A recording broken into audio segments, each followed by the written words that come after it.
Hello students, स्वागत है आप लोगों का अपने यूट्यूब चैनल के एस मैथ क्लासेस में। तो आज से हम 10th क्लास जो एनसीईआरटी का सिलेबस है वो स्टार्ट करने वाले हैं। तो 10th क्लास का एनसीईआरटी का फर्स्ट चैप्टर है रियल नंबर। तो रियल नंबर हम स्टार्ट करेंगे, लेकिन रियल नंबर पढ़ने से पहले हमें ये पता होनी चाहिए कि नंबर सिस्टम कहाँ से आया, स्टार्ट कहाँ से हुआ, कहाँ से नहीं हुआ, इसकी पूरी स्टार्टिंग हम पढ़ने वाले हैं। तो हम देखते हैं नंबर्स के बारे में। तो नंबर्स की जो स्टार्टिंग हुई वो हम चलते हैं कुछ साल पहले।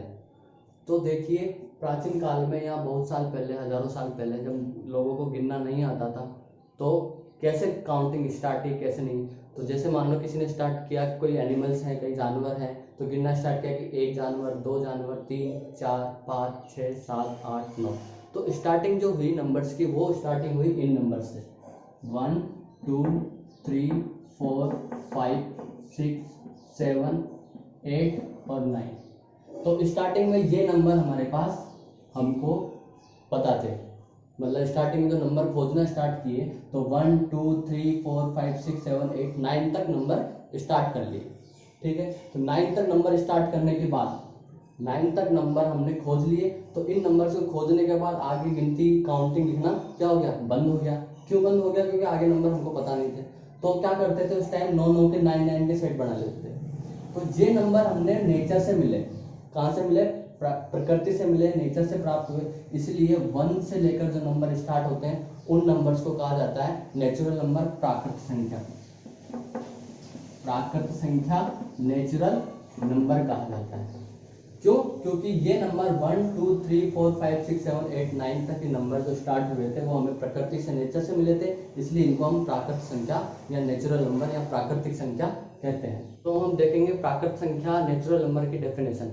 ठीक है, तो यहाँ बोर्ड पर देखिए, नेचुरल नंबर, प्राकृत संख्या वह संख्याएं जिनकी सहायता से हम वस्तुओं को गिन सकते हैं, काउंट कर सकते हैं। कौन सी जो भी वस्तुएं हैं वो कितनी हैं, नंबर्स कितने हैं, तो उनको काउंट कर सकते हैं। वो संख्याएं क्या कहलाती है? वो जितने भी नंबर है उनको हम बोलते हैं नेचुरल नंबर या प्राकृत संख्या कहलाती है। जैसे 1, 2, 3, 4, 5, 6, 7, 8, 9, 10, 11 टू अप टू इन्फिनिटी तक, मतलब ये संख्याएं चलती जाती है। तो इसे हम बोलेंगे प्राकृत संख्या।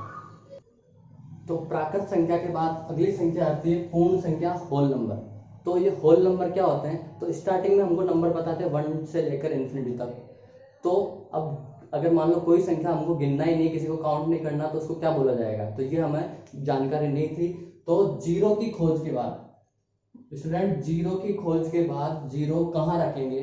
तो उसको, जीरो को रखने के बाद, संख्याओं में जीरो को शामिल करने के बाद जो भी हमको संख्या मिली तो उनको क्या बोलेंगे हम? पूर्ण संख्या। क्यों? क्योंकि उस टाइम तक के जो गणितज्ञ थे उन्होंने सोचा, या जो भी लोग थे उन्होंने सोचा होगा कि अब जीरो मिल गया, अब तक हमारे पास जितनी भी संख्या है हम सबको गिन सकते हैं, इसलिए इसको पूर्ण संख्या नाम दिया गया बाकायदा। लेकिन एनसीईआरटी की ज्यादातर बुक्स के अंदर ये पूर्ण संख्या या होल नंबर्स के बारे में ज्यादा जानकारी नहीं है। क्यों? क्योंकि इसके बाद के और भी संख्याएं हमारे पास मिल चुकी है। लेकिन जब प्राकृत संख्या के बाद, जब जीरो की खोज के बाद, जीरो को जैसे जीरो का पता लगाने के बाद जीरो को प्राकृत संख्या में शामिल करते ही क्या बन जाता है? होल नंबर, पूर्ण संख्या बन जाती है। इसलिए 0, 1, 2, 3, 4, 5 अप टू इन्फिनिटी, मतलब होल नंबर, पूर्ण संख्या। जीरो को अगर प्राकृत संख्या में, ये जो ग्रुप है वो किसका ग्रुप है?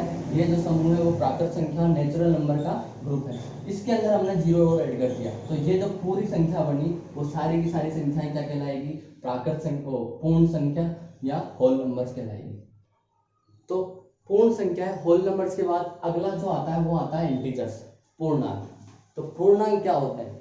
तो उसको समझने के लिए आपको सीधी सी डेफिनेशन समझनी पड़ेगी। सीधी बात आपको ये समझनी पड़ेगी कि पूर्णांक वह संख्याएं होती है जो प्राकृत संख्या को नेगेटिव नंबर में भी हम लिख सकते हैं। मतलब प्राकृत संख्या को हम ऋणात्मक रूप से, जैसे प्राकृत संख्या धनात्मक रूप से, उसको हम ऋणात्मक रूप में भी लिखा जा सकता है या लिख सकते हैं, उन्हें हम पूर्णांक कहेंगे। जैसे कैसे नोट करना है? तो आपने सुना होगा कि भाई गर्मियों के दिनों में तापमान हो गया 37 डिग्री, 45 डिग्री से अबव चला गया। सर्दियों में तापमान 22 डिग्री आ गया। फिर कई जगह तापमान 0 डिग्री। कई बार देखा होगा कि तापमान 0 डिग्री से भी नीचे चला जाता है तो -2 डिग्री बोलते हैं। तो ये माइनस कहाँ से आया? हमारे पास स्टार्टिंग में जो नंबर्स थे वो थे नेचुरल नंबर, उसके बाद हमने होल नंबर फाइंड किए जीरो फाइंड करने के बाद। अब जीरो से भी कोई नंबर नीचे जा रहा है, इसका मतलब वो ऋणात्मक हो रहा है, नेगेटिव हो रहा है, तो वो नेगेटिव नंबर को हम जीरो और मतलब नेगेटिव नंबर को हम किस में ऐड करते हैं, पूर्ण संख्याओं में, होल नंबर में ऐड करते हैं, तो वो सारी संख्याएं क्या कहलाएगी, इंटीजर्स कहलाएगी, पूर्ण संख्याएं कहलाएगी, पूर्णांक कहलाएगी। जैसे जैसे मैं करूं, जैसे 0 1 2 3 4 अप टू इंफिनिटी, ये तो थे हमारे पूर्णांक होल नंबर्स। अब इन होल नंबर्स में हमको क्या ऐड करना है, नेगेटिव ऋणात्मक संख्या और ऐड करनी, तो -1 -2 -3 -4 -5 -6 अप टू इंफिनिटी। तो ये जो नंबर्स हैं 0 1 2 3 4 इंफिनिटी, -1 -2 -3 -4 -5 -इंफिनिटी, इन पूरे नंबर्स का जो ग्रुप है उस ग्रुप को हम क्या कहेंगे, पूर्णांक कहेंगे, इंटीजर्स कहेंगे। नेक्स्ट नंबर आता है हमारा रैशनल नंबर, परिमेय संख्या है। तो ये नंबर आता है 9th क्लास के फर्स्ट चैप्टर में। तो 9th क्लास में आप वैसे पढ़ के आए होंगे, पर देखा होगा, फिर भी मैं आपको थोड़ा क्लियरिफाई करा देता हूँ, याद दिला देता हूँ कि वे संख्याएं जिन्हें P/Q, P/Q जिसे अपन बोलते हैं भिन्न, ठीक है, अंश बटा हार, उसके रूप में लिखा जा सकता है, वे संख्याएं परिमेय संख्या कहलाती है। वे संख्याएं जिन्हें P/Q के रूप में लिखा जा सकता हो वे सभी संख्याएं परिमेय संख्या कहलाती है। लेकिन एक शर्त है, कंडीशन क्या है, जहां जो Q है, Q का मतलब जो नीचे जो हर जो लिखा हुआ है डिनोमिनेटर है, वो Q कभी भी जीरो नहीं हो सकता, मतलब Q की वैल्यू कभी भी जीरो नहीं होनी चाहिए। जैसे एग्जांपल के लिए 2/5 है, तो 2/5 P/Q के फॉर्म में है, तो ये एक क्या है, रैशनल नंबर है। 1/2 है, रैशनल नंबर है। 0/1 है, ये भी रैशनल नंबर है। अगर कोई पूछे 2, तो 2 वैसे हमने क्या कहाँ पढ़ा था, नेचुरल नंबर में पढ़ा था कि 2 एक नेचुरल नंबर है, प्राकृत संख्या है। उसके बाद हमने देखा था 2 एक पूर्ण संख्या भी है, क्योंकि 2 0 1 2 3 4 उसमें भी आता है, इसलिए ये पूर्ण संख्या में भी आता है। 2/1, भाई 2 है तो नीचे 1 अगर मैं लगा दूं तो कोई फर्क पड़ेगा नंबर पे, कोई इफेक्ट नहीं पड़ने वाला, इसलिए 2 लिखो चाहे ओनली 2/1 लिखो, बात एक ही होती है। तो 2/1 या 2 क्या होगा, एक रैशनल नंबर होगा, परिमेय संख्या होगी। तो जितने भी हमने क्या पढ़ी, पूर्ण संख्याएं, होल नंबर या नेचुरल नंबर, प्राकृत संख्याएं पढ़ी, वो सारे की सारी किस में आएगी, परिमेय संख्या, नेचुरल नंबर, रैशनल नंबर में शामिल होगी। इसलिए जितने भी नंबर्स 2/5 1/2 या P/Q के फॉर्म में लिखे जा सकते हैं, वो सारे के सारे नंबर क्या होंगे, परिमेय संख्याएं, रैशनल नंबर होंगे। अब मैंने एक कंडीशन और बताई थी आपको कि Q का मान कभी भी जीरो नहीं हो सकता, मतलब 5/0 लिख दो, तो 5/0, जीरो नीचे आ गया तो ये रैशनल नंबर नहीं होगा। क्यों नहीं होगा, इसका लिंक मैं आपको डिस्क्रिप्शन में दे दूंगा, एक वीडियो बना रखी है, आप डिस्क्रिप्शन में जाके देख सकते हैं कि 5/0 इसकी वैल्यू क्या होगी, क्यों नहीं होगा, ठीक है। तो आपको परिमेय संख्याएं, रैशनल नंबर अच्छे से समझ में आ गए होंगे। अब हम पढ़ने वाले हैं अगला नंबर, जिसको बोलते हैं अपरिमेय संख्या। तो नेक्स्ट आती है हमारी अपरिमेय संख्या, इर्रेशनल नंबर। तो देखिए इर्रेशनल नंबर क्या होता है, वे संख्याएं जिन्हें P/Q के रूप में नहीं लिखा जा सकता हो, अपरिमेय संख्याएं कहलाती है। मतलब P/Q की फॉर्म में अगर हम जिसको नहीं लिख सकते, 2/3 नहीं लिखा जा सकता, 3/5 नहीं लिखा जा सकता, P/Q की फॉर्म में नहीं लिखा जा सकता, उससे हम बोलेंगे अपरिमेय संख्याएं। अब वो होती कौन कौन सी है, वो देखिए एग्जाम्पल। तो सबसे पहला एग्जाम्पल है पाई। पाई की जो वैल्यू है वो होती है एक अपरिमेय संख्या। पाई का मान जो निकलता है वो मिस्र के पिरामिडों को बनाने में काम में आया था। स्टार्टिंग में आर्यभट्ट ने भी पाई की परिभाषा दी थी। तो पाई की जो वैल्यू है वो 3.14 अप टू चलती जाती है। नॉन रिपीटिंग नंबर और नॉन टर्मिनेटिंग नंबर है, मतलब 3.141 और आगे चलता ही जाएगा, ठीक है, कभी खत्म नहीं होगा। इसकी वैल्यू अगर 100 200 300 सालों तक निकालने बैठेंगे तब भी परफेक्ट वैल्यू नहीं निकाली जा सकती। क्यों, क्योंकि पाई की जो वैल्यू है वो निकली इसलिए। तो उसको निकालने के लिए क्या किया, पाई। तो पाई की वैल्यू निकालने के लिए जो होता है वो फॉर्मूला बनता है परिधि, जिसको बोलते हैं सरकमफ्रेंस, सर्किल की, और उसी सर्किल का डायमीटर जिसको बोला जाता है व्यास। ठीक है, परिधि बटे व्यास। अगर परिधि को व्यास से डिवाइड कर दिया जाए, सर्कमफ्रेंस ऑफ सर्कल को उसके डायमीटर से डिवाइड कर दिया जाए, तो जो भी वैल्यू आएगी ना वो वैल्यू किसकी बचेगी, पाई की वैल्यू बचेगी। इसको प्रूफ भी कर सकते हैं अपन। सर्कमफ्रेंस ऑफ सर्कल क्या होता है, 2 पाई आर होता है, और व्यास डायमीटर ऑफ सर्कल क्या होता है, 2r, रेडियस का डबल, 2 से 2 कैंसिल और r से r, तो जो पाई की वैल्यू ऐसे निकलेगी। और जो पाई की जो वैल्यू होती है वो होती है 3.141 अप टू इंफिनिटी तक चलती जाती है। नॉन रिपीटिंग नंबर है, मतलब ये नंबर आपस में कभी रिपीट भी नहीं होते, और नॉन टर्मिनेटिंग नंबर है क्योंकि ये हमेशा चलते जाएंगे।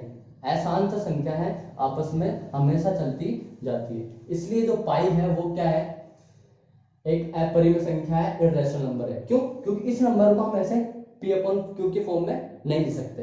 अब कुछ लोग बोलते होंगे कि सर पाई की वैल्यू जो होती है वो 22/7 होती है, ऐसा हम मानते हैं, 22/7 माना जाता है। पाई की वैल्यू को हम लिखते हैं कई बार कुछ क्वेश्चन के अंदर 22/7। तो अगर एग्जाम में आप लोगों को 22/7 दिखाई दे रहा है तो ये किसकी फॉर्म में लिखा हुआ है, p अपॉन q की फॉर्म में लिखा हुआ है, इसलिए 22/7 जो होगा वो एक परिमेय संख्या होगी, और जहां आपको पाई दिख रहा है वो होगी एक अपरिमेय संख्या। ये दोनों का कंफ्यूजन अलग अलग है दोनों, तो आपका कंफ्यूजन दूर हो गया होगा कि पाई की जो वैल्यू होती है वो होती है 3.141 ये, और जो वैसे हम मानते हैं कुछ क्वेश्चन को सोल्व करने के लिए 22/7, ठीक है। तो 22/7 जो वैल्यू है वो पाई की है, लेकिन वो एक परिमेय संख्या के रूप में है, लेकिन खुद एक पाई आ जाता है, वो आ जाता है 3.141, इसलिए वो खुद एक अपरिमेय संख्या है, इरेशनल नंबर है। तो आप लोगों को दोनों को एक जैसा काउंट नहीं करना है, पाई जो आ गया वो अपरिमेय संख्या है, इरेशनल नंबर है, और जहां आपको 22/7 दिखाई दे रहा है 22/7, वो क्या होगा, एक परिमेय संख्या होगी, वो क्या होगी, एक परिमेय संख्या होगी। नेक्स्ट चीज आती है √2, ठीक है। अब रूट के अंदर कोई भी वैल्यू आ रही है वो क्या अपरिमेय होगी, या सभी की सब जितनी भी रूट के अंदर वैल्यू आ रही है वो सभी की सभी अपरिमेय होगी, रेशनल होगी, या कुछ वैल्यू रेशनल भी हो सकती है।